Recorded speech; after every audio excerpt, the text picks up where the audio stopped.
அதிகாலத்தில் மானிடர் வளர்ச்சியின் கதை. அதிகாலத்தில் மானிடர் உலகின் அடிப்படை பகுதிகளில் இருந்து இன்றைய வளர்ச்சியடைய சென்ற பயணத்தை பற்றி கற்பனை செய்தால் அது மிகப்பெரிய போராட்டங்களின், பசிபோன் முயற்சிகளின் மற்றும் தொடர் தேடல்களின் கதையாகும்.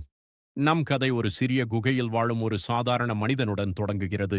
கடுமையான சூழல், மூட்டு குளிர் மற்றும் வனச்சிறுமை இவையால் ஆணும் பெண்ணும் தங்கள் வாழ்வை காப்பாற்ற போராடி வந்தனர். ஒவ்வொரு நாளும் உணவிற்காக, நீருக்காக மற்றும் பாதுகாப்பிற்காக இவர்கள் கடுமையாக உழைத்தனர். பறவைகளும் விலங்குகளும் இவற்றின் எதிரிகளாயிருந்த நிலையில் மனிதர்கள் கூட்டமாக கூடி பாதுகாப்பாக இருக்க முயன்றனர். கூட்டத்தை உருவாக்குவது வாழ்வின் முதல் படி என்பது இவர்களின் புரிதலாக மாறியது. இந்நிலையில் தீயை கண்டுபிடித்தது மானிடரின் வளர்ச்சியில் மிகப்பெரிய மாற்றத்தை ஏற்படுத்தியது. அக்காலத்தில் தீயை கண்டுபிடித்த ஒருவர் குகையில் குளிரிலிருந்து காப்பாற்றுவதோடு விலங்குகளையும் பயப்படுத்தி தங்களை பாதுகாத்துக் கொண்டனர். இத்தீ மானிடரின் வாழ்க்கையில் ஒரு கானக விளக்காயிருந்தது. அந்த விடியும் அன்று முதல் மானிடர் தனது புத்தியை பயன்படுத்த ஆரம்பித்தார். காலை முதல் மாலை வரை விலங்குகளுக்கு வேட்டை போடுவதும், பட்டையை உருவாக்குவதும், தகராறுகளில் இருந்து தப்பிப்பதுமான இவர்களின் வாழ்க்கை அடுத்து பொருட்களை உருவாக்க முயல ஆரம்பித்ததில் பெரும் மாற்றம் அடைந்தது.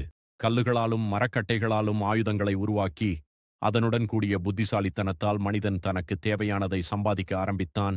அடுத்து ஒரு குழுவாக வாழ்ந்து கொண்டிருந்த போது மொழி என்பது மனிதர்களின் வளர்ச்சியில் மிக முக்கியமான அம்சமாகும். மனிதன் தன் உணர்ச்சிகளை பகிர்ந்து கொள்ளவும் தகவல்களை பரிமாறவும் ஒரு மொழியை உருவாக்கி அதில் வளர்ச்சி கண்டான். முதல் முறையாக மனிதன் அவன் சுற்றியுள்ள மற்றவர்களுக்கு தன் எண்ணங்களை தெரிவிக்க முடிந்தது. இக்கட்டத்தில் மனிதர்கள் அறிவியல் கற்றலை ஆரம்பித்தனர். இயற்கையின் அடிப்படைகளை புரிந்து கொள்வதற்கும் அதை பயன்பாட்டிற்கு கொண்டு வருவதற்கும் அவர்கள் முயன்றனர். விவசாயம் கண்டுபிடிக்கப்பட்டதும் மனிதர்களின் வாழ்க்கை முறையில் மறுமலர்ச்சி ஏற்பட்டது. அவர்கள் நிலத்தில் விதைகளை கொண்டு வந்து விளைவிக்கும் திறனை கற்றுக்கொண்டனர். இதனால் அவர்கள் சென்று சென்று உணவு தேட வேண்டிய அவசியம் குறைந்தது. நிலம் மற்றும் அதில் விளைவித்த பயிர்கள் மானிடரின் முதல் செல்வம் என்பதில் மாற்றமே இல்லை. மனிதர்கள் சிற்றூராக வசிக்கத் தொடங்கி சிறிய சமூகங்களை கட்டமைக்க ஆரம்பித்தனர். சமூக அமைப்பில் மாறுபாடுகள் உருவாகத் தொடங்கின.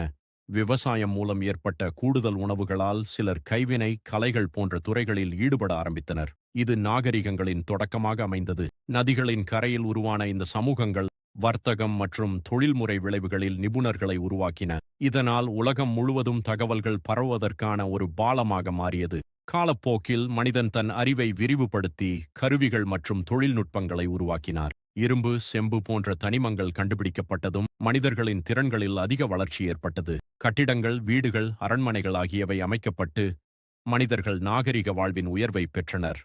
விற்பனை, வர்த்தகம், பணம் ஆகியவையும் இதன் பின்தொடர்ச்சியாகும்.